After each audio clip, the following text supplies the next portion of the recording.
Հալելույա։ Փառք Հիսուսին։ Գիտեք, այն ինչ որ այսօր ուզում եմ խոսել, իմ նպատակն է, որ դուք ճանաչեք ձեր տեղը ամբողջ հավատքի կյանքի ընթացքի մեջ, չէ՞ որ մենք մի օր սկսեցինք քայլել Հիսուսի հետ։ Դա այնպես չէր, որ մենք ծնվեցինք ու Հիսուսի հետ քայլում էինք։ Այդպես չէ, չէ՞։ Մենք ապրում էինք սատանայի հետ, մեղքի հետ, մենք ապրում էինք ինքներս մեր մտքի, մեր սրտի ուզածով, մեր ցանկությունների ինչ պատահեր, ինչը մեր խելքով գտնում էինք ճիշտ։ Մեկ էլ կյանքում պատահեց, որ հանդիպեցինք Հիսուսին, բռնեցինք ձեռքը ու սկսեցինք քայլել։ Ինչը որ, չէ՞ որ դեռ տարիներ կան առջևում։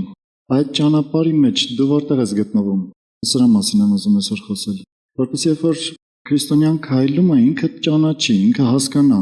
որտեղից է գալիս, ուր է հասել, հետո էլ ուր պիտի գնա ու ինչ պիտի անի։ Փառքեցին դրա համար, որովհետև իր խոսքը միշտ իրական է։ Եկեք այսպես մտածենք։ Նյութապես մարդը ծնվում է իր մորից, ինքը փոքրիկ երեխա բարուրի մեջ, հետո մեծանում է մի քիչ, ավելի է մեծանում, հետո գալիս է պահ, որ այդ մեծանալու ընթացքը կարծես կանգ է առնում։ Մարդը սկսում է արդեն թուլանալ ֆիզիկապես, մարդը սկսում է արդեն ծերանալ, մազերը սպիտակել, գեղեցիկ դեմքից էլ բան չի մնում։ Քիչ-քիչ այսպես ու մեկ էլ մարդը մահանում է։ Նման է սրան, որ կարծես բարձրանում, հասնում բարձր կետի ու նորից իջնում ու վերջանում է մարդու կյանքը։ Սա ֆիզիկական կյանքն է։ Հոգևորը այսպեսին չի, գիտեք։ Եթե ոմանց մոտ հանկարծ այդպեսի ընթացք կլինի, ինքը պիտի շատ զգուշանա։ Հոգևորը այսպեսին է, որ սկսում ես միտեղ, բարձրանում ես, ու պիտի բարձրանաս, ու պիտի բարձրանաս, ու պիտի բարձրանաս, ու ել իջնել չկա։ Նույնիսկ կանգ առնել չկա։ Նրանք, ովքեր այդ բարձրանալու ընթացքի մեջ ինչ որ մակարդակում սկսում են կանգ առնել, արդեն իրենք սխալի մեջ են, արդեն ետ են գնում։ Մենք պիտի միշտ բարձրանան։ Ես հավատում եմ, որ երկնքում, երբ որ գնանք, մենք պիտի շարունակենք աճել։ Գիտեք, դա ֆիզիկական աճ չի լինելու։ Մեր միտքը երբեք Աստծո մտքի չափ չի մեծանալու։ Գիտեք, որ Աստծո միտքը անսահման է։ Ուղղակի անսահման, ուրիշ ոչ մի ձև հնարավոր չի բնութագրել։ Մեր միտքը միշտ սահմանափակ է։ Այդ սահմանափակությունը անընդհատ պիտի բացվի մեր կյանքում, անընդհատ պիտի ընդարձակվի։ Հավիտենության մեջ երկնքում անընդհատ պիտի ընդարձակվի։ Այսօր մարդիկ շատ են հարցնում երրորդության մասին, Հիսուսի երկու բնությունների մասին։ Հավիտյան պիտի դա բացվի մեր մտքի մեջ։ Հավիտյան մենք պիտի ճանաչենք։ Այսպեսին է լինելու։ Ու եթե մի պահ դու կբավարարվես, կանգ կառնես, կասես, արդեն ինքան բան գիտեմ, ուրիշներին եմ սովորացնում, վերջ դու ամենամեծ սխալի մեջ ենք, որովհետև այդտեղ կանգ առավ քո աճը։ Տեսել եք, որ երեխաները սկսում են աճել ու մեկ էլ աճը կանգ է առնում։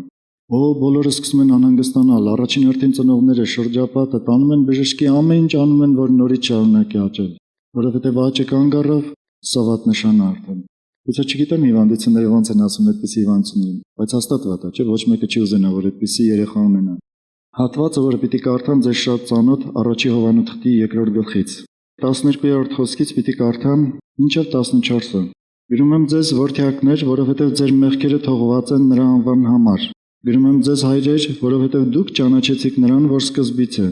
Գրում եմ ձեզ երիտասարդներ, որովհետև դուք չարին հաղթեցիք։ Գրում եմ ձեզ տղակներ կամ երեխաներ, որովհետև դուք ճանաչեցիք հայրը։ Գրեցի ձեզ հայրեր, որովհետև դուք ճանաչեցիք նրան, որ սկզբից է։ Գրեցի ձեզ երիտասարդներ, որովհետև դուք ուժով եք եւ Աստծո խոսքը ձեր մեջ բնակված է ու չարին հաղթեցիք։ Ինչ որ կասեմ, ես բոլորովին չեմ ուզում ինչ որ մեկին անարգած լինել կամ ինչ որ մեկին ինչ որ մի վատ բան ասած լինել։ Իմ նպատակն է, նորից եմ կրկնում, որ դուք ճանաչեք ձեր տեղը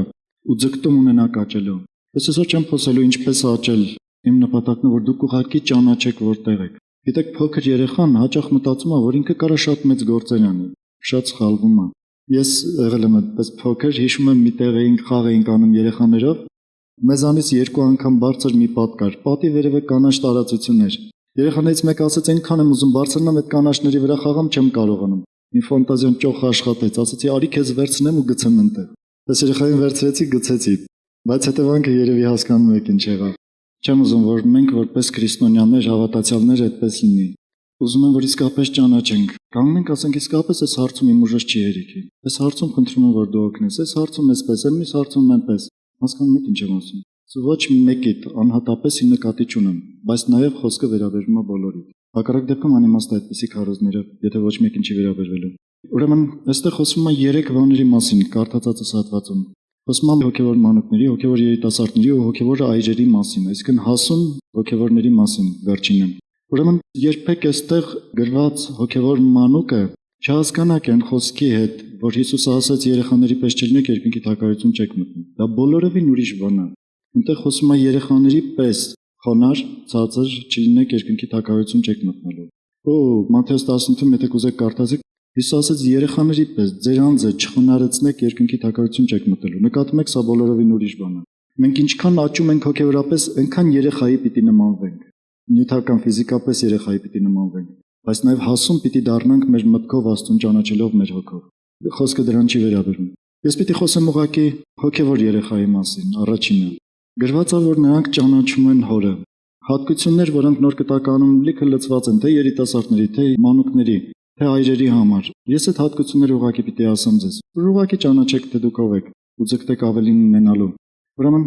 գրված է, որ ճանաչեցին հորը։ Գիտեք, սա երեխայի ամենալավ հատկություններից մեկն է։ Դեռ բարուրի մեջ ինքը ճանաչում է իր ծնողներին։ Դեռ բարուրի մեջ ինքը տեսնում է իր հորը, սկսում է ժպտալ, իր մորը ավելի, որովհետև իր մայրը կերակրում է իրեն։ Այրը գուցե չէ։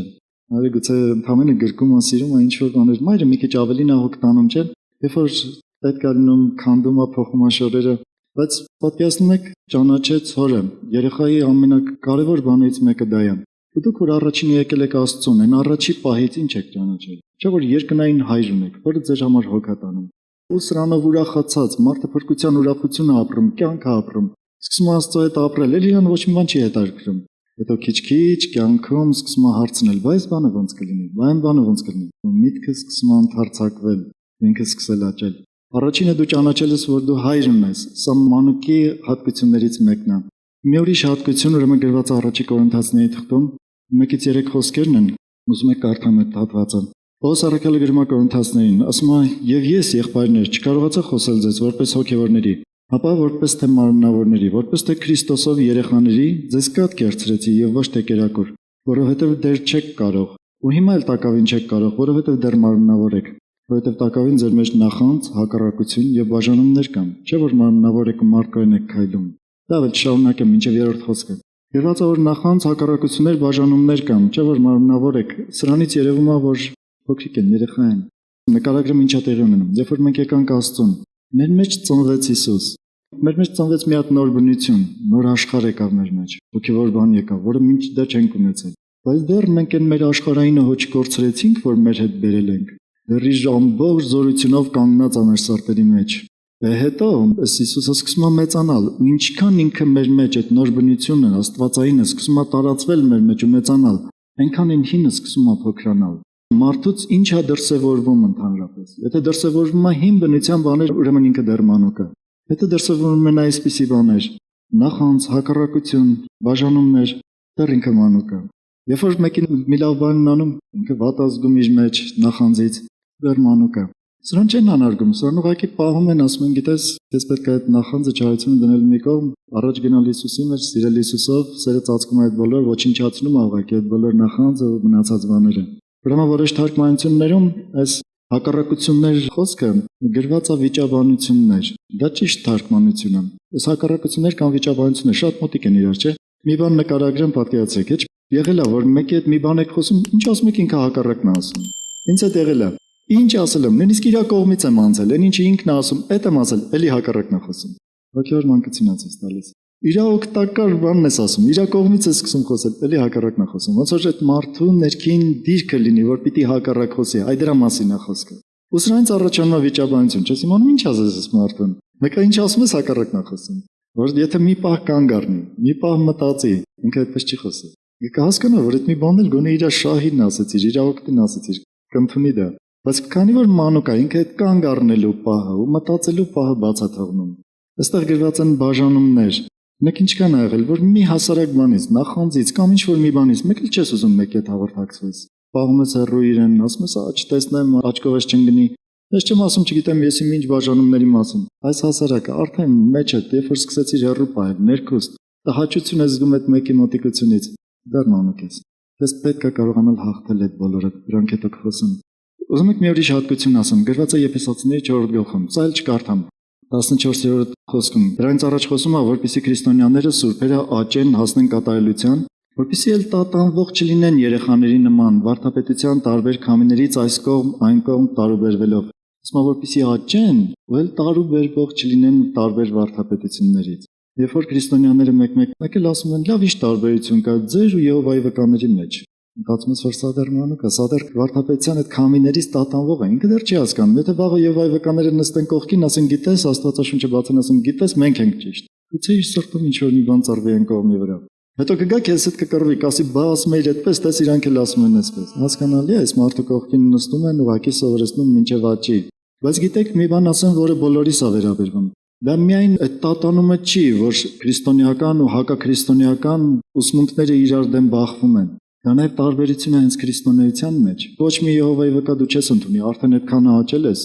Մեկ էլ սկսում է տատանումը մի ուրիշ բանի մեջ։ Բայց հարցը ոնց կլինի։ Այն եկեղեցին ասում է այսպես, այս եկեղեցին ասում է այսպես։ Տատանումը արդեն փոքրացավ, ինչ որ նեղ շրջանակում է տեղի ունենում։ Հետո ավելի է փոքրանում։ Գալիս է մեկ էլ այնպիսի խորը գաղափարների վրա է այդ տատանումը սկսում, որ նույնիսկ շատ քրիստոնյաներ չեն մտածում, թե այդպիսի գաղափարներ կան։ Հասկանում եք, սա հասունացման process-ն է։ Ու ինչքան մարդը հասուն ալնում, հստակ ալնում իր վարդապետության մեջ, ձևավորված վարդապետություն ունենում իր սրտում, իր մտքում, այնքան այդ մարդը ավելի հասուն ալնում։ Չեմ ասում ամեն մի աղանդ ու ծուռ ուսմունք վերցնել ու դրա վրա պին կանգնել, ասել սա է ճիշտ, ես կդառնամ հասուն։ Այդպես չի լինում։ Ոչ մի Եհովայի վկա նույնիսկ մանուկ քրիստոնյա չի։ Ես ձեզ ասում եմ Հիսուսի անունից սա հստակ։ Դրա համար պետք է միշտ ճանաչել ճշմարտությունը։ Մանուկի հատկություններից մեկը այն է, որ երբ որ ճշմարտությունը կարդում է, ինքը չի կարողանում իր ունեցած սխալ ուսմունքը դնի մի կողմ ու ճշմարտությունը անկեղծորեն ընդունի։ Բայց դու սովորիր, եթե իսկապես ուզում ես աճել, պատրաստ եղիր ամեն ինչ կա մեջից դեն գցել հանուն ճշմարտությունը ընդունելուն, որպեսզի աճես։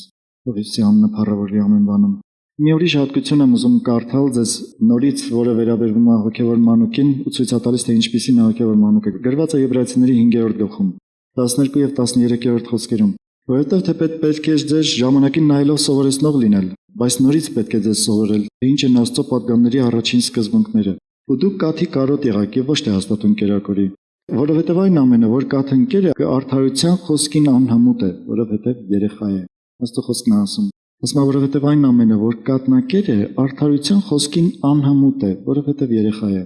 Նա, որ դեռ Աստվածաշնչյան են պարզ առաջնային սկզբունքներն է սովորում, գրված արդարության խոսքին անհամուտ է, իրան կարելի է հենց ճշմարտության Աստվածաշնչի խոսքով իրան կարելի է խաբել։ Հմտություն դեռ չունի, վարժված չի դեռ արդարության խոսքի մեջ։ Սկզբի խոսքերը որպես հանդիմանություն են հնչում, որովհետև ասում է, թե պետք է ձեզ ժամանակին նայելով սովորեցնող լինել, բայց նորից պետք է ձեզ սովորել, թե որոնք են նախնական սկզբունքները։ Արդյոք նայում ես քո անցած ճանապարհին։ Արդյոք դու հասել ես այն մակարդակին, որ կարող ես սովորեցնել։ Եթե չես, հանդիմանությունը քեզ էլ է վերաբերվում։ Ժամանակին նայելով պետք է որ սովորեցնող լինեք, բայց հիմա դու ինքդ ես ոչ հաստատուն Աստվածաշնչյան խոսքի մեջ որտեղից դու կարող ես սովորեցնել։ Ձգտիր հաստատուն դառնալ, գտնվել Աստծո խոսքի մեջ։ Մի բան էլ ասեմ, հոգևոր մանուկները, ինչպես ֆիզիկական մանուկները խնամքի կարիք ունեն։ Ու մեկ-մեկ, երբ որ իրենք լինում են օրորոցում, իրենք կարող չեն վերցնել շիշը ուտել, ինք սկսում են լաց լինել։ Մայրը մոտենում, սկսում է իրենց կերակրել։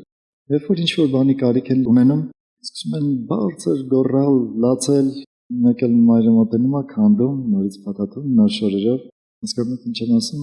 Քրիստոնյաների մոտ էլ է այսպես լինում։ Բայց լավ է այն քրիստոնյան, որ ասում է, գիտես, ես այս բանի կարիք ունեմ, օգնի ինձ։ Ոչ եմ մեկ-մեկ այնպես ալնում, որ քրիստոնյան իսկապես ունենում է ու ինքնուրույն չի կարող իր շորերը փոխել։ Ավելի ինքնուրույն չի կարող իր կերակուրը ուտել։ Ընդհանրապես նստում է մի անկյունում, ուրիշներին ականջին ասում է, իմ շորերս չեն փոխում, իմ կերակուրս չեն տալիս։ Ու չեն էլ տա, գիտես, ես մեկ-մեկ մայրերին եմ ասում, երբ որ ձեր երեխան օրորոցում է, մի քանի այդպիսի դեպք եմ հանդիպել։ Ու շատ է գոռում։ Միշտ չի որ պետք է անմիջապես վազել այդ ձայնի վրա։ Պետք է մեկ-մեկ թողնել լռի, ինքը իր տեղը գա կարծես թե։ Որովհետև այն երեխան, որին շատ են ձեռքերի վրա պահում, ինքը էգոիստ է մեծանում։ Ու հետո խնդրեմ են ունենում ծնողները։ Գիտեք, բոլորը հոգևոր մանուկներն են։ Երեխան նաև մի հատկություն ունի, ինքը սիրում է մեծերին նմանվել։ Նկատել եք այդպիսի բան։ Սիրում է մեծերին ուղղակի նմանվել։ Մեկ էլ տեսնում ես նստում աթոռի վրա, իրան թվում է թե ղեկա բռնել ձեռքին ու մեքենա է քշում։ Մեկ-մեկ նույնիսկ ինքնաթիռ է քշում։ Ինքը ուղղակի սիրում է նմանվել, այդ բաները իրեն դուր են գալիս, բայց դեռ երբ որ նստացնես իսկապես մեքենայի ղեկին, ինքը չի կարող քշել։ Ընդունակությունը չունի դա։ Հաճախ դա լինում է քրիստոնյաների հետ։ Ես հիշում եմ մի զորավոր եղբայր կար մի եկեղեցում, շատ այդպես զորությունով Աստծով լցված, շատ նախանձավոր մեկը։ Մեկ էլ նկատում ենք, որ երիտասարդ նոր եկած եղբայրները անում են այդ նույն եղբոր շարժումները, խոսում են նրա բարբառով, որովհետև այդ եղբայրը շրջաններից էր։ Խոսում են նրա բարբառով, Ուրեմն մեկը կարդալու ժամանակ գիրքը սենց հեռու էր պահում, ասում ենք լավ չես տեսնում, ախր այդ ծերության նշանը, այն մարդը որ հեռու է պահում, ինքը լավ չի տեսնում։ Մեկին զգուշացրեցինք, ասացինք դու նկատում ես, որ ամեն ինչում ոնց որ վերցնում ես այդ մարդու շարժումները, ձևը, ամեն ինչը։ Ասաց այն ինչ վատ եղբայրը որ սա դեռ հոգևոր մանուկն է։ Երեխան նայում է իր papan ոնց է մեքենա քշում, ինքը նստում է աթոռին այդպես է անում։ Ոչինչ։ Կգա ժամանակը դա էլ կանցնի։ Դու ինքդ իմանաս, որ դրանք անցողիկ են ու դրանց վրա կանգ չառնես, դրանց վրա չհենվես։ Ճանաչում եք հոգևոր մանուկին, պատահում է այդպես եկեղեցում պիտի լինեն թե մանուկներ, թե երիտասարդներ, թե այրեր։ Բոլորն էլ պետք են։ Հալելույա։ Ուզում եմ մի քիչ պատմել հոգևոր երիտասարդների մասին։ Եկեք նորից բացանենք Հովանու առաջի թուղթը 2-րդ գլուխը ու կարդանք ինչ է գրված 14-րդ խոսքում։ Գրեցի ձեզ երիտասարդներ, որովհետև դուք ուժեղ եք եւ Աստծո խոսքը ձեր մեջ բնակվում է ու չարին հաղթեցիք։ 3 նշան է ասում, որոնք խոսում են թե ով է հոգևոր երիտասարդը։ Ես մի քիչ արտականությունը փոխեմ, որ Աստծո խոսքը բնակվում է իրենց մեջ։ Ուրեմն հնարավոր չի, որ մարդը դառնա հոգևոր երիտասարդ, հոգևորապես աճի առանց Աստծո խոսքի։ Սա մենք եզրակացություն ենք անում այստեղ։ Հնարավոր չի, որ մարդը չուտի Աստծո խոսքը, դնի մի կողմի վրա ու ինքը դառնա հոգևոր երիտասարդ։ Այստեղ ֆիզիկական տարիքը բոլորովին կապ չունի։ Մարդը կարող է գա 70-80 տարեկանում մտնի եկեղեցի ու ինքը լինի հոգևոր մանուկ, ու սկսի այդտեղից աճել։ Սա կապ ունի միայն հոգևոր վիճակի հետ։ Սա կապ չունի քանի տարի է մարդը հավատացյալ, կարող է լինի 50 տարի հավատացյալ, բայց ինքը բոլորովին էլ հոգևոր հասակ չունենա։ Դեռ հոգևոր մանուկ մնացած լինի։ Իհարկե Աստված այդպես չի ուզում։ Գրված է, որ Աստծո խոսքը ձեր մեջ է բնակվում, եւ դուք ուժեղ եք։ Այդ ուժը ֆիզիկական ուժի մասին չի, ինչու այսքան ասացի, որ դա ֆիզիկական չի։ Այդ ուժը հոգևոր ուժ է, դա Սուրբ Հոգու ուժն է, դա Աստծո խոսքի ուժն է։ Ու բնակվել Աստծո խոսքը մարդու մեջ, դա իմանալը չի։ Երբ որ այդ խոսքը կգա քո մեջ, ու դու կապրես այդ խոսքով, կարողանաս գործել, նոր բնակված այդ խոսքը քո մեջ։ Գիտեք, բնակվել հասկացողությունը ոնց որ թե դու դարձել ես խոսքի բնակարան։ Սա ոչ թե ուղղակի, չգիտեմ, դու գիտես խոսքը ու մարդկանց տեղնիկաստեղ ասում ես Աստվածաշնչում այսպես է գրված։ Դրա մասին չի խոսքը։ Խոսքը նրա մասին է, որ դու դարձել ես խոսքի բնակարան։ Երբ որ մեկը քո սրտի դուռը բաց անում, խոսքը անմիջապես դուրս է գալիս։ Պատկերացնում եք թե չէ։ Ինչպեսի օրինակ բերեմ։ Երեխային ասում են սաղյուսակը այնպես պիտի սովորես, որ քնից արթնացնեն ասես սաղյուսակը։ Երևի բոլորիս հետ էլ պատահել է սա։ Աստծո խոսքը մարդը այնպես պիտի իմանա, որ երբ որ դեպք է գալիս, ինքնըստինքյան դա բխի իրենից։ Եթե ինքնըստինքյան բխում է նախանց չարություն, էլի ինչ որ մի բան, ուրեմն դեռ այդ խոսքը բնակված չի իր մեջ։ Կարող է գիտի, շատ բաներ գիտի, նույնիսկ անգիրներ կարող անի Աստվածաշնչից, բայց բնակվել այդ անգիրը չի։ Չնայած ես շատ եմ խորհուրդ տալիս, որ անգիրներ արեք, դրանք շատ օգտակար են։ Պատկերացրեք ինչ եմ ասում, բխի ուղակի։ Իրադրությունները հաճախ մեզ հանկարծակի են բերում։ Այս կյանքի դեպքերը հաճախ մեզ հանկարծակի են բերում։ Ժամանակ չեն տալիս, որ դու մտածես, ասես այսպիսի իրադրության համար, ուրեմն Աստվածաշնչում ինչ է գրված, ասես մի հատ լավ վերհիշես, դասավորես, մի հատ էլ տրամադրվես ու այդ մտածածդ կատարես, այսպես չի լինում։ Մեկ էլ նստած նորմալ կարծես հարաբերությունների մեջ մեկը սուր վիրավորում է քեզ, ու այդ պահին արագ բխում է այն ինչ որ քո մեջ կա։ Եթե խոսք է բխում, ուրեմն դու հոգևոր ուժ ունես, հոգևոր երիտասարդ վիճակին հասել ես։ Եթե խոսքի գործողությունն է բխում, պարտադիր չի դու բերանով այդ խոսքը արտասանես, կարող է խոսքին համապատասխան գործողություն կատարես։ Ասում են երիտասարդներ, որովհետև դուք ուժով եք, Աստծո խոսքը ձեր մեջ բնակված է, ու երրորդը չարին հաղթեցիք։ Սա սատանային հաղթելու մասին չի դրսում։ Սատանային Հիսուսը հաղթեց խաչի վրա 2000 տարի առաջ։ Սա մեր սրտում չարին հաղթեցիք։ Մի հատ բան ասեմ, մտածիր դրա վրա։ Երբ որ այդպես իրադրությունը քեզ հանկարծակի է բերում, բնեք մեկը քեզ վիրավորում է։ Ես ասում եմ ամենահաճախ պատահող բաները, որովհետև մենք մարդիկ ենք, երբ որ իրար հետ հաղորդակցվում ենք, մեկ-մեկ ինչ որ բաներ լինում է, արած գործողություններ, խոսքեր կամ չխոսացած խոսքեր կամ չարված գործողություններ, հաճախ դրանից վիրավորվում ենք։ Երբ որ վիրավորանք է գալիս, քո մեջ անմիջապես ի՞նչն է բարձրանում։ Ներումը ու պատասխան բարի գործը, ուրեմն դու հաղթել ես քո մեջ եղած չարին։ Եթե քո մեջ անմիջապես բարձրանա, որ դու պիտի վիրավորանքով պատասխանես, ուրեմն դեռ հոգևոր մանուկ ես։ Դեռ չես հասել դրան։ Ներքին չարին հաղթել։ Սա նշանակում է, որ դու հաղթել ես քո մեջ եղած զգացմունքներին, կրքերին։ Գաղատացիների 5:24-ը գիտեք, ասում են նրանք, որ Քրիստոսիններն են, իրենց մարմինը քիրքերի հետ միասին խաչեցին։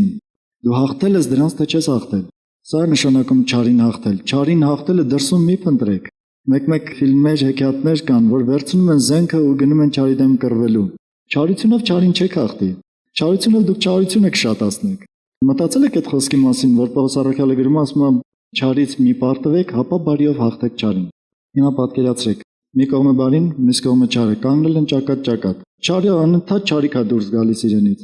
բարին, եթե հանկարծ սկսում է չարիքով պատասխանել, ուրեմն չարիքը փոխանցվեց իրան։ Ուրեմն ինքը պարտվեց։ Բայց երբ որ չարիքը չարիք է դուրս տալիս իրենից, բարին էլ բարիք դուրս բխի իրենից, ու հանկարծ չարիքը փոխվի, դառնա բարիք, այս դեպքում դու հաղթեցիր։ Բայց եթե քեզանից բարիք չբխի, ինչպես կարա չարը պարտվի։ Եթե հանկարծ քեզանից չարություն դուրս գա, նա ինքը քեզ հաղթեց, քեզ կարողացավ գցել իր չարի մեջ։ Հիշում եմ հոգևոր մանուկ, այդպիսի մարդիկ, որ մեկ էլ կանգնում են, ասում են սատանա, սկսում են հայոյել սատանային։ Նոր ճանաչել են, որ Աստված կա, սատանա կա, ու մեկ էլ սատանային հայոյում են։ Իրանք չեն հասկանում, որ դրանով ընդհանրապես ուրախացնում են սատանային։ Հասկանում եք ինչ եմ ասում։ Հոգևոր երիտասարդը նայո, ով որ կարողանում է իր մեջ եղած չարին հաղթել։ Հալելույա Հիսուսին։ Ինքը մեզ բոլոր հնարավորությունները տվել է չարին հաղթելու համար։ Մի ուրիշ ձևով ասեմ այս նույն բանը։ Երբ որ քո հավատքի ազդեցությունը քո կյանքի վրա ավելի ուժեղ կլինի, քան թե քո տեսածի, լսածի ու զգացածի ազդեցությունը, ուրեմն դու հոգևոր երիտասարդ ես։ Եթե քրիստոնյաների մոտ ամենադժվար բանը իրենց զգացմունքներին հաղթելն է, երբ որ ինքը մի բան ազգում, իրեն թվում է վերջ, դա կատարելությունը աշխարհի վերջնա դրանից են կողմել տեղ չկա։ Չէ,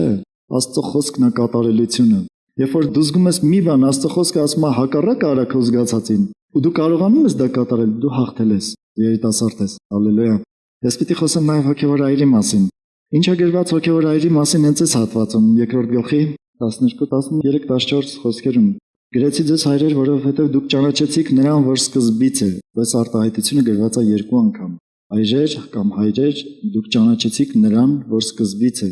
Մանուկները ճանաչեցին իրենց հորը։ Այրերը, հասունները արդեն ճանաչում են նրան, որ սկզբից է։ Միթե նույն Աստծո մասին չի խոսքը։ Բայց ինչու տարբեր ձևերով է գրված։ Որովհետև մանուկները ճանաչում են, որ իրենք հայր ունեն Աստված։ Իսկ այրերը ճանաչում են, թե ի սկզբանե ով է Աստված, նրա սկզբնական ծրագրերը, նրան, որ սկզբից է, նրան, որ դեռ ոչինչ չէր արարված, բայց ինքը կար, գոյություններ, ինքը սկսեց արարել, նրան, որ ամեն ինչի աղբյուրն է, ամեն ինչի սկիզբն է։ Դու գիտես, որ քո կյանքում ամեն ինչի սկիզբը, աղբյուրը Աստված է։ Ու քո կյանքում չարիք գոյություն չունի, եթե նույնիսկ դու դա գնահատում ես որպես չարիք, սկիզբը Աստված է, ինքը բարիք է անում քո կյանքում։ Այսպես ես հավատում։ Սա շատ զուգահեռ այն խոսքին, որ գրված է ամեն բաները բարին են գործում նրանց, ովքեր սիրում են Աստծուն։ Շատ զուգահեռ այդ խոսքին, այսինքն եթե դու գիտես, որ քո կյանքում բոլոր բաների սկիզբը Աստված է, կանգնում ես նրա առաջ, փառք ես տալիս, դու ճանաչում ես նրան, հələ տեսեք ուր է գնում ճանաչողությունը։ Այսպես ապրում ես, այս է հոգևոր այրը։ Մի քանի ուրիշ հատկություններ ասեմ, որոնք այս հատվածում գրված չեն։ Ուրեմն Եբրայեցիների 5-րդ գլխի հատվածը, որ կարդացի,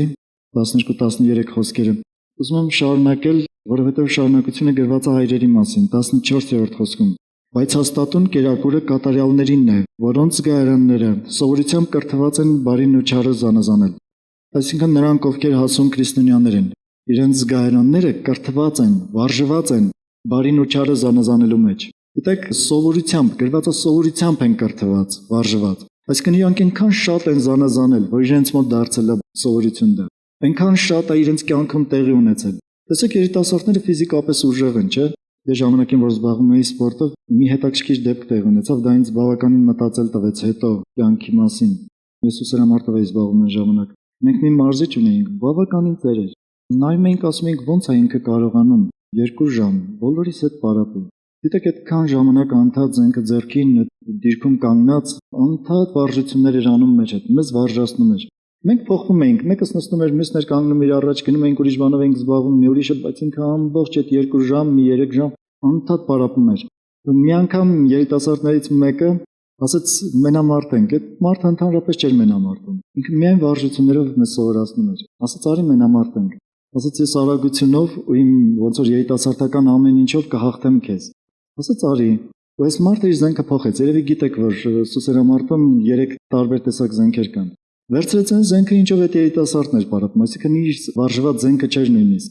Իրեն պայման դրեցինք, մենք իհարկե բոլորս հետարկրված թողեցինք ամեն ինչ ու հավաքվեցինք տեսնելու այդ մենամարտը։ Ծեր տարիքի, բայց մեծ փորձառություն ունեցող մարդ, ու մի երիտասարդ, որը լցված էր կրակով, արագ վազվզում էր։ Գիտեք, առաջին խոցումը կատարեց այդ երիտասարդը։ Դրանից հետո 10 խոցում իրար ետևից կատարեց այդ մարդը։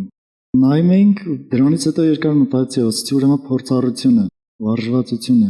սովորություն դարձած շարժումները ինչքան կարևոր են։ Ինչքան առավել կարևոր են, քան թե մեծ էներգիան։ Հոգևոր կյանքում էլ է այդպես լինում։ Հոգևոր երիտասարդը կարող է անմիջապես պատասխան տա։ Հենց իրեն մի բան ասեն, անմիջապես Աստվածաշնչում սենց է գրված։ Իսկ մի քիչ ավելի իմաստուն մեկը կարող է մի պահ լռի,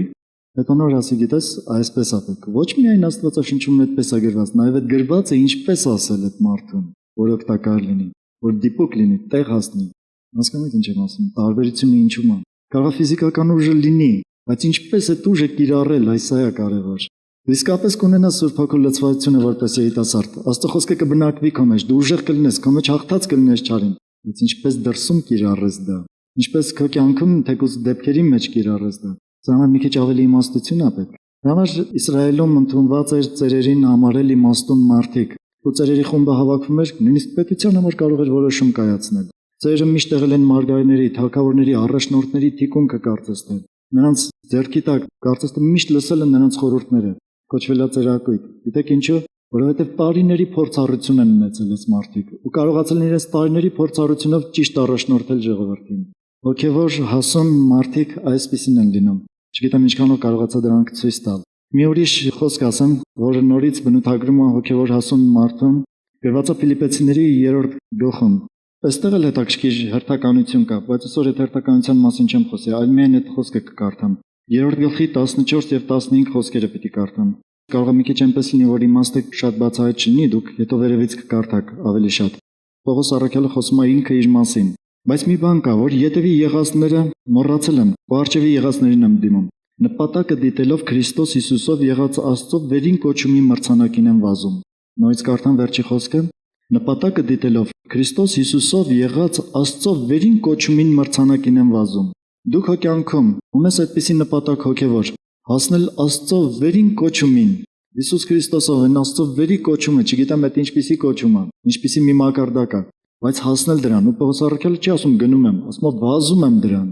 Հոգևորապես հասուն քրիստոնյաները ուժեղ նպատակամղված են լինում։ Նրանք կյանքում ոչ մի ավելորդ գործողություն չեն անում։ Թույլ չեն տալիս, որ ավելորդ ինչ-որ բաներ մտնեն իրենց կյանքով, չհասնեն իրենց կյանքը, ու իրենց շեղեն նպատակից։ Նրանք ուժեղ նպատակամղված են, աչքերի առջև ունեն նպատակ, ամեն ինչ խոսում են, գործում են ըստ նպատակի։ Իրենց համար կարևոր չի շրջապատը ինչ կխոսի, իրենց զգացմունքները ինչ կասեն, ինչ իրադրություն կլինի, իրենք նայում են նպատակին, գնում են, վազում են դեպի այդ նպատակը։ Հասկանում եք։ Երբ որ դու նստում ես հաց ուտելու, դու ինչ ես մտածում։ Ուղղակի համով կերակուրա, հետո նպատակ ունես, ասում ես ուտում եմ, որ ուժս ծառայի Աստծուն։ Երբ որ դու ջուր ես խմում, երբ որ դու քնում ես, ինչ ես մտածում, ասում ես փառք Աստծո, այսօրն էլ անցավ հաջող։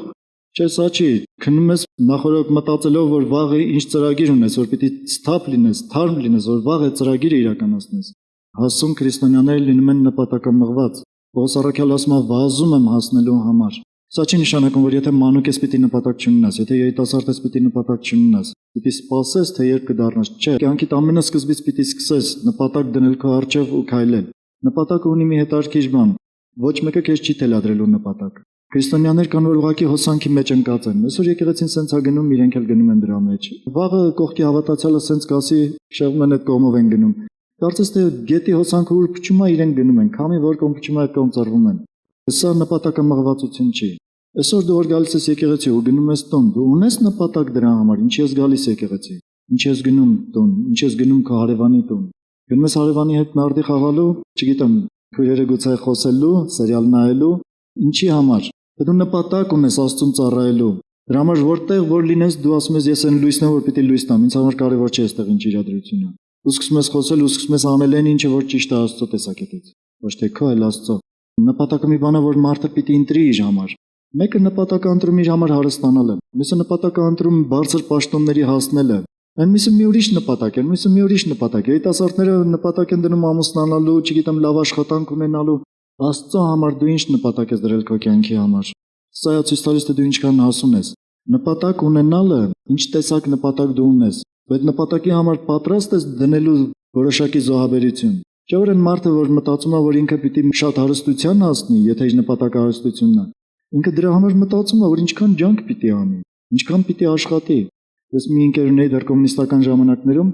այնքան ջանք էր առնում, որ դառնար կոմունիստ։ Կողքից նայում էի, զարմանում էի, իմ համար այդքան նշանակություն չուներ, ես կոմունիստ էի թե չէ։ Իրան ասում էի, լավ, ինչի համար այդ ջանքը։ Ասում եմ, ոնց, որ դառնամ գող, ավազակ, կաշառակեր, որ հասնեմ պաշտոնների, չգիտեմ ինչի։ Իրա բերանով ասում էր, թե ինքը ինչ նպատակ է դրել։ Պատկերացնում եք, իհարկե շուտ քանդվեց այդ ամեն ինչը, մարդու նպատակն էլ հետ է, բայց մենք կարող ենք մեր կյանքի համար ընտրել նպատակ, որը երբեք այս աշխարհի վրա ոչ մի բան չի կարող քանդել։ Ու ոչ թե քայլենք ու գնանք դեպի այդ նպատակը, այլ վազենք այդ նպատակը, որ կյանքի ամեն վայրկյանը ծառայի այդ նպատակին, բոլոր գործողությունները ծառայեն դրան։ Եթե դու հասել ես սրան ու ունես կյանքում այդպիսի նպատակ ու վազում ես, դու այդ հասուն այրն ես։ Եվ մի կարևոր հատկություն էլ հոգևոր այրերի, հոգևոր հասուն մարդկանց համար։ Ուզում եմ կարդալ Պետրոս առաքյալի 2-րդ թղթի հենց առաջի գլխից 12-րդ խոսքից պիտի կարդամ մինչև 15-ը։ Ուշադրությամբ հետևեք, այն բառը, որ պիտի ասեմ, որպես հատկություն գրված չի այստեղ։ Տեսեք միտքը ինչի մասին է։ Ուստի ես միշտ այս բաները հիշեցնելու վրայով զանցառու պիտի չլինեմ, թեև գիտեք եւ հաստատված եք ներկա ճշմարտության մեջ։ Զանցառու այսինքն հանցավոր, մեղք գործող պիտի չլինեմ ճշմարտությունները ձեզ հիշեցնելով, սա է ասում։ Եվ իրավունք եմ համարում, քանի որ այս մարմնի մեջ եմ, ձեզ հիշեցնելով ձեզ արթնացնեմ, որովհետև գիտեմ, որ ես շուտով այս իմ մարմնիցս պիտի մերկանամ, ինչպես մեր Տեր Հիսուս Քրիստոսը հայտնեց ինձ։ Ուստի պիտի ջանամ, որ իմ աշխարհից գնալուց հետո էլ միշտ կարող լինեք այս բաները հիշել։ Մտածում եմ Պետրոս առաքյալը, ասում է, գիտես, ասում է, ես պիտի ջանք անեմ ու մեղք չգործեմ, բոլոր ճշմարտությունները քեզ հիշեցնելով։ Այսինքն ոչ թե չեմ ասել եմ, բայց էլի պիտի ասեմ, պիտի հիշեցնեմ ձեզ։ Ասում եմ, որովհետև գիտեմ, որ շուտով պիտի գնամ, ինքը հայտնություն ուներ, որ շուտով պիտի մահանա։ Սա իր վերջի թուղթն էր։ Ու դրանից հետո շարունակում է, որ նույնիսկ իմ գնալուց հետո, իմ մահանալուց հետո դուք հաստատուն հիշեք։ Սա ձեզ ոչինչ չի խոսում։ Ինչ հատկության մասին է խոսում։ Պատասխանատվություն զգալ մարդկանց հոգևոր վիճակի համար։ Քրիստոնյաներ կան ասում են, ես լավ եմ, վերջ։ Իմ Աստծո հարաբերությունը, կատարյալ։ Այն կողքիններից ինչքան են մեղքի մեջ, մի բան էլ վերևից է նայում։ Գիտես, քո Աստծո հարաբերությունը կատարյալ չի այս դեպքում։ Հակառակ, եթե դու Աստծո հետ լավ հարաբերության մեջ ունես, ինքը քեզ կհանդիմաներ, որ դու չես աշխատում, հոգ չես անում այն մյուսների ուղղելու համար։ Պատկերացնում եք ինչ եմ ասում։ Պետրոս առաքյալը ասում է, ձեզ պիտի սովորացնեմ, ձեզ պիտի հիշեցնեմ, ամեն ինչ պիտի անեմ, որի մեծ աշխարհից գնալուց հետո էլ դա ձեր մեջ հաստատուն մնա։ Մարդիկ, ովքեր կարող են ուրիշի կյանքի համար պատասխանատվության զգացում ունենալ, այս է հոգևոր հասունությունը։ Հոգևոր հասունությունը այն չի, որ ես ու Աստված լավ ենք, մնացածը ջրհեղ է։ Վերջերս մի թագավորի կյանքից էինք խոսում, ուրեմն դեպքեր էինք խոսում այդ թագավորի կյանքից, ուզում էինք սովորել եղբայրականում, ու այսպեսի մի պահ կար։ Եզեկիա թագավորն էր, երբ որ Մարգարենն ասեց, քեզանից հետո քո սերնդի հետ այս բաները պիտի լինի քո մեղքի պատճառով։ Այն որ Բաբելոնից եկած մարդկանց ցույց էր տվել իր թագավորության բոլոր գանձերը։ Ասաց այդ բոլորը պիտի տեղափոխվի Բաբելոն, որովհետև դու թշնամու առաջ բացառեցիր քո բոլոր թագավորության գաղտնիքները։ Ասաց Տիրոջ խոսքը բարի է, որովհետև իմ օրերի մեջ չի կատարվելու։ Ասես ինչքան էգոիզմ կար այս մարդու մեջ։ Ինչքան էգոիզմ կար այս թագավորի մեջ, որ կարար ասել ինձ այնց հետո թեկուզ ջրհեղ է։ Այն իմ երեխաներն են, թոռներն են, թեկուզ երեխաներ թոռները չեն, բայց հոգևոր մարդիկ են, չէ, Աստծո ժողովուրդն է։ Ու կանգնես ասես իմ օրերում չի լինելու, ինչ ուզում ալնի։ Չէ՞ որ քո արածի հետևանքն էր դա։ Մեղավորության զգացում չապրել, պատասխանատվություն զգացում չապրել այդ մարդկանց կյանքի համար, սա հոգևոր հասունություն չի։ Քրիստոնյաներ կան սիրում են գալ նստել եկեղեցի գնալ տուն, ասում են շատ հաճելի է։ Ինչի՞ չէ, հաճելի կլինի, ինչի՞ չի լինի։ Մանավանդ որ խորը հարաբերություններ չես ունենում մարդկանց հետ, ոչ մեկը քո ոտքը չի տրորում, կամա թե ակամա, էլ որտեղից հաճելի չլինի։ Գալ նստել, երգերը լսել, քարոզները լսել ու գնալ տուն զբաղվել քո գործերով։ Փորձիր վերցնել մեկի կյանքի պատասխանատվությունը քո վրա։ Ասեմ, որ դու հոգևոր հասունություն ես ապրում։ Քանի դեռ դու պատասխանատվություն չես վերցրել մարդկանց համար, դեռ մոռացիր հոգևոր հասունությունը։ Հնարավոր չի, որ դու լավ հարաբերության մեջ լինես Աստծո հետ, ու ինքը քեզ ճուղի ես կետի վրա, ու դու աղոթքի ծոմի մեջ չմտնես ուրիշների համար։ Պատասխանատվության զգացում չապրես քո կորող հարևանի համար, քո անհավատ շրջապատի համար։ Եթե սա չկա քո մեջ հոգևոր հասունությունը դեռ հեռու է։ Պատասխանատվություն մարդկանց կյանքի համար, ես սա ընդհանուր եմ ասում։ Պետրոս առաքյալի մոտ այնքան էր աճած այդ պատասխանատվության զգացումը, որ ասեց իմ գնալուց հետո էլ դուք ուժեղ լինեք ճշմարտության մեջ։ Բայց չեմ խոսում Պողոսի ու մյուսների Հիսուսի կյանքի համար, որովհետև այսպիսի օրինակները ուղղակի շատ են։ Ֆիլիպեցիների առաջի գլխում վերջի հատվածներն է դա ընկնում արդեն։ Պողոսը ասում է ես ոնց որ թե նեղն եմ ընկած, չգիտեմ որը ընտրեմ։ Գնամ Հիսուսի հետ լինեմ ինձ համար շատ լավ է։ Մնամ ձեզ սովորացնեմ ձեր համար է շատ լավ։ Այնպիսի տպավորություն է, ոնց որ իր ձեռքում էր այդ ընտրությունը, կուզեր կգնար, կուզեր կմնար։ Բայց շարունակության մեջ գիտեք ինչ ասում։ Ասում է գիտեմ ու հաստատված եմ, որ պիտի մնամ ու ձեզ սովորացնեմ։ Ես իմ բառերով եմ ասում, հետո կարդակ։ Այսինքն այնքան ինքը պատասխանատվության զգացում էր ապրում։ Մի ուրիշ տեղ կարդակ ասում է ուզում եմ ձեր մոտ էլ գան, որ ձեզ հոգևոր շնորհք փոխանցեն։ Դու հեչ մտածում ես մեկի տունը գնաս մեկին օգնելու համար։ Կլինի նյութական, կլինի հոգևոր, մեկին մի հոգևոր խորհուրդ տաս, մեկին մի բան ասես։ Եթե քո կյանքում կա այս նպատակը, կա այս շարժառիթը, այս պատասխանատվության զգացումը, տեսել ես մեկի մեղքի մեջ լինելը ծոմ ես պահում ու լաց ես լինում դրա համար, ոչ թե նստում ես մի ուրիշ տեղ ու բամբասում դրանից, հոգևոր հասունության մեջ ես։ Որտեղ ես գտնվում դու։ Հաղթել ես քո մեջ եղած չարին, թե դու դեռ տատանվում ես վարդապետության ինչ-որ քամիներից, ինչ տեղում ես դու գտնվում, դու տեսար քեզ դրա մեջ։ Ես կարող եմ հիմա քեզ շարունակել ու ասել, թե ինչպես դու աճես, ինչպես անցնես մի քայլից մյուսը։ Ես ճիշտ նայած այսօր դրա նպատակը չէի դրել, բայց որպեսզի չլինի, թե դու տեսնես, որ իսկապես դեռ մանուկ ես կամ դեռ երիտասարդ ու կարիք ունես դեռ ավելին աճելու, նույնիսկ հոգևոր հայրերը կարիք ունեն աճելու, չկա այդպիսի պահ, որ կանք պիտի առնի մի տեղ աճել։ Դրա համար ամեն դեպս մի փոքր ասեմ աճելու մասին։ Բացառեք նորից Պետրոս առաքյալի առաջի թուղթը։ Երկրորդ գլխի հենց առաջի երկու խոսքերը կարդանք իրար հետ։ Ուրեմն, մի կողմ գցելով ամեն չարություն, ու ամեն խաբեություն, ամեն կեղծավորություն եւ նախանձ ու ամեն չարություն, նորածին մանուկների պես բանական ու անխարդախ կաթին փափագեցեք, որպեսզի նրանով մեծանաք մինչև փրկություն։ Ահա միջոցը։ Ասում եմ մի կողմ թողեք ամեն տեսակ նախանձ, չարություն, ինչ որ կլինի, ինչ որ կտեսնեք, այստեղ տեսեք նախանձ բառը կրկնվում է։ Չարախոսություն, կեղծավորություն, ձևականություն, կեղծավորություն բառը հունարենում եղել է դերասան բառը։ Ամեն դերասանություն, ձևականություն դրեք մի կողմի վրա։ Ու գրված է նորածին մանուկների պես բանական ու անխարդախ կաթին փափագեցեք, որպեսզի նրանով մեծանաք։ Իսկ բանական ու անխարդախ կաթը մարդուն մեծացնում է։ Բայց այն մարդիկ, ովքեր բանական անխարդախ կաթին են փափագում, իրենք այդպես են լինում, հոգով են այդպես լինում։ Իրենք հոգով լինում են ուժեղ, իրենք հոգով լինում են մեծ, որովհետև փափագում են, ձգտում են։ Ինչ կա սրա մեջ։ Հեռացրու ուրեմն չարությունները, եթե ուզում ես հոգեորապես աճել, մանուկ վիճակից անցնել երիտասարդի, անցնել հոգևոր այր վիճակի։ Իհարկե դրանց նկարագիրը Աստվածաշնչում շատ ավելի շատ կա։ Ես ընտրել եմ մի քանի հատվածներ ընդհանրապես։ Ուրեմն եթե ուզում ես աճել, կատարիր ես մի քանի բաները։ Հեռացրու քո կյանքից այդ բոլոր չարությունները, նախանձները, ինչ որ Աստվածաշունչը անվանում է մեղք։ 1. Մերժիր դրանք։ Երկրորդ, կեր ուղակի Աստվածաշնչյան խոսքը։ Բանական, այսինքն գիտակցական, անխարդախ կաթը դա Աստվածաշնչյան խոսքն է։ Ուղղակի կեր դրանից ամեն օր սիստեմատիկ, օրը 3 անգամ, օրը 4 անգամ։ Հավատա չես չաղանա ֆիզիկապես։ Հավատա հոգով կչաղանաս, ու դա շատ պետք կլինի քեզ։ Եվ մի բան էլ, ասում եմ, փափագեցեք։ Եթե դու այսօր տեսնում ես, որ ձգտում չկա դեպի Աստվածաշնչյան խոսքը, ձգտում չկա դեպի աղոթքը, ծոմը, ուրեմն աղոթի, որ հենց ձգտումը առաջանա քո մեջ։ Ուրեմն ծոմ պահիր, որ հենց ծոմի ձգտումը առաջանա քո մեջ։ Աղոթիր, որ աղոթքի ձգտում առաջանա, աղոթիր, որ կարդալու ձգտում առաջանա, այդ ձգտումը կարա Սուրբ Հոգին դնի քո մեջ։ Հետո ինչ որ չկա։ Գիտեք, մեկ մանավանդ որ մարդը հիվանդ է լինում, ասում ախորժակ չունեմ ուտելու։ Չեմ կարող ուտեմ, ախորժակ չունեմ։ Մենք իրան ասում ենք գիտակցորեն կեր։ Մեկ լինում է, որ երկար ժամանակ մարդը կերած չի լինում։ Ոչ թե հիվանդ է լինում, ուղղակի երկար ժամանակ ոչինչ կերած չի լինում։ Էլ ախորժակը փակվում է, ասում է ախորժակ չունեմ ուտելու։ Բայց երիկամ 2 կտոր դնում է բերանը, ախորժակը նենց է բացվում։ Ուղղակի փախի այդ մարդու արջևից։ Ժողովրդական խոսք է, չէ, ասում են ախորժակը ուտելու ժամանակ է բացվում։ Լսել եք այդպիսի խոսք։ Եթե ախորժակը փակվել է այսօր Աստծո խոսքը ուտելու, բացարակեր ախորժակը կբացվի։ Մոտեցիր քո հորը, ասա՝ հայր, խնդրում եմ, արա իմ մեջ, որ ձգտում ունենամ։ Հիմնականում այս բաներն են աճեցնում։ Ձգտումը խոսքի աղոթքի նկատմամբ եւ չարությունները հեռացնելը, գիտակցաբար մերժելու ամեն տեսակ էգոիստական շարժառիթները, ամեն ինչ որ կլինի էգոիզմից։ Մի բան էլ ասեմ ավելի սթափ մտածելու համար, ընդհանրապես հիշեք, որ Աստված որպես հայր, որպես ծնող, ինքը անհանգիստ է, երբ որ իր երեխան չի աճում։ Ինքը անհանգիստ է, երբ որ այն երեխան, որ ծնվել է իր տան մեջ, իր ընտանիքում, իր գրկում, ինքը չի ուտում, չի հաղորդակցվում իր հետ։ Հիվանդության նշաններ են, չէ՞ սրանք։ Ու ֆիզիկապես էլ չի աճում, հոգեպես չի աճում։ Հայրը անհանգիստ է։ Ինքը սկսում է միջոցներ կիրառել։ Դու ինչ կանեիր, եթե տեսնեիր քո երեխան չի աճում։ Կտանեիր բժշկի, կսրսկեիր, ինչ կանեիր։ Հավատա նույն բանը Աստված կանի քո կյանքում։ Թույլ կտա նեղություններ, դժվարություններ, մի բան, որի միջոցով դու կարող ես կպնել Աստծո խոսքին ու իրեն։